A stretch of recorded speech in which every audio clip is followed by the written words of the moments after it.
Et à la une de l'actualité, on revient évidemment sur la venue hier du chef de l'État. En marge de son déplacement au camp de concentration du Struthof, le président de la République a également assisté à la signature du contrat de plan État-région.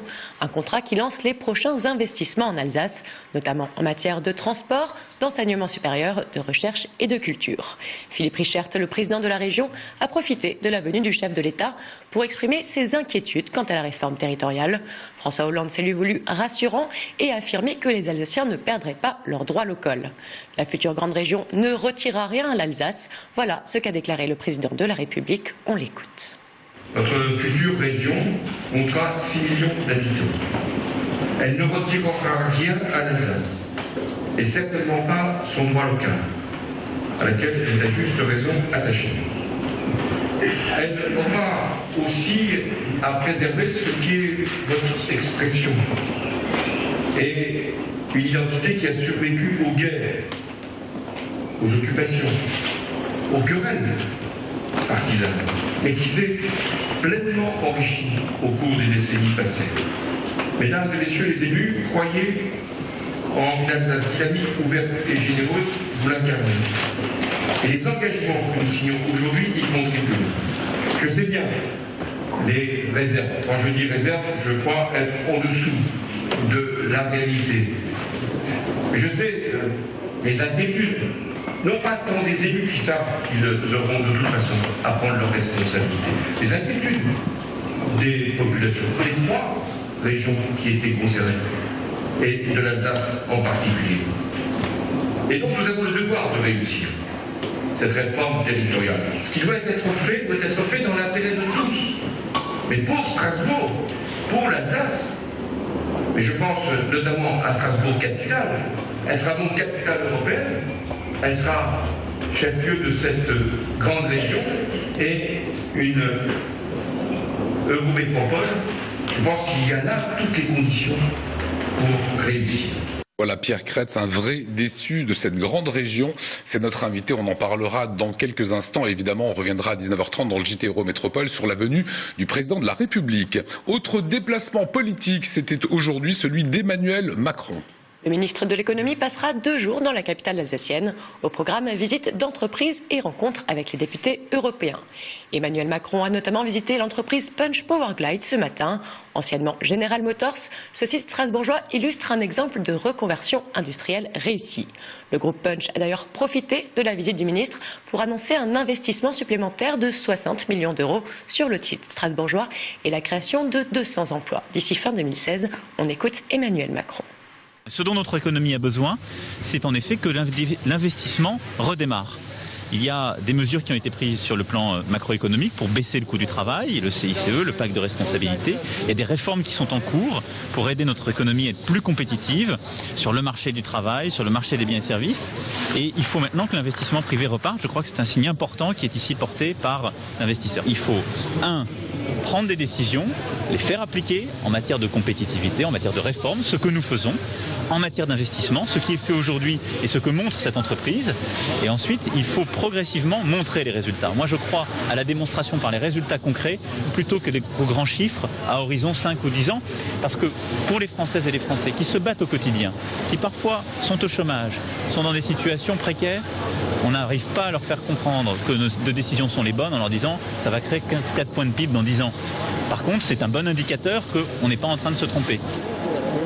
Voilà, mais la visite du ministre de l'économie n'est pas passée inaperçue auprès des syndicats.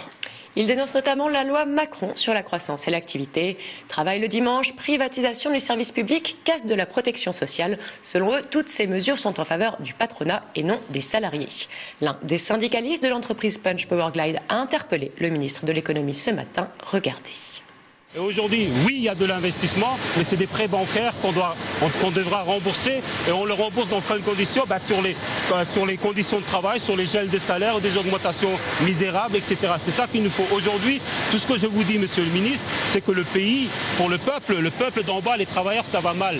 Ça va très très mal. Il y a des millions de chômeurs, il y a des millions de gens qui cherchent du travail. Et donc on s'en sort si collectivement, en tout cas nous on va dans ce sens-là, croyez-le bien. Et il n'y a pas de politique miracle. Moi je vous mentirais si je vous disais on peut faire des miracles, on va recréer de l'emploi en le décidant d'en haut. C'est pas vrai. Dans l'actualité également, le terrible séisme qui a touché le Népal et l'aide humanitaire s'organise. Face à un bilan qui ne cesse de s'alourdir, le Népal appelle à la solidarité internationale. Médecins et secouristes du monde entier commencent à arriver à Katmandou pour soigner les blessés et prêter main forte aux habitants démunis. À Mulhouse, l'association Keta Keti Népal se mobilise également. Depuis 20 ans, elle vient en aide aux enfants déshérités par la construction d'écoles et d'orphelinats. Les responsables de l'association ont du mal à joindre leurs contacts sur place. Depuis la catastrophe, ils multiplient les coups de téléphone et les appels aux dons. Réaction au micro d'Émilie Jaffrat. Le projet d'école va être totalement suspendu. Les 10 000 ou 15 000 euros qu'on avait prévus pour cette école vont être ciblés aussi là-dessus.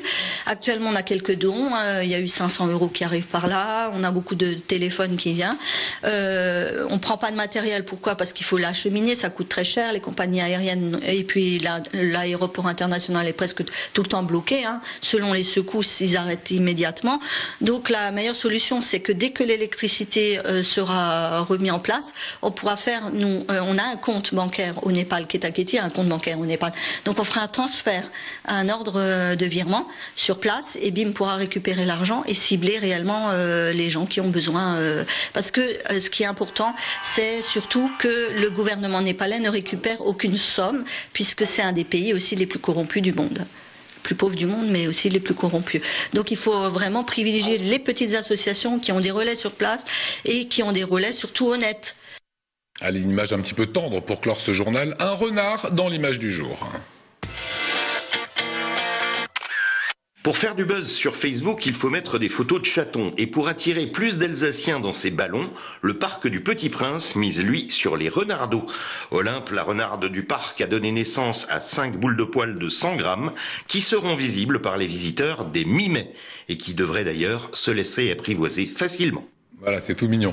On passe à la météo. Juste après, nous recevons Pierre Kretz. On va parler de cette grande région, l'Alca. Embarquez pour une croisière dans la vallée du Rhin romantique. Profitez sans plus attendre de nos offres spéciales sur www.croisieurope.com ou dans votre agence de voyage habituelle.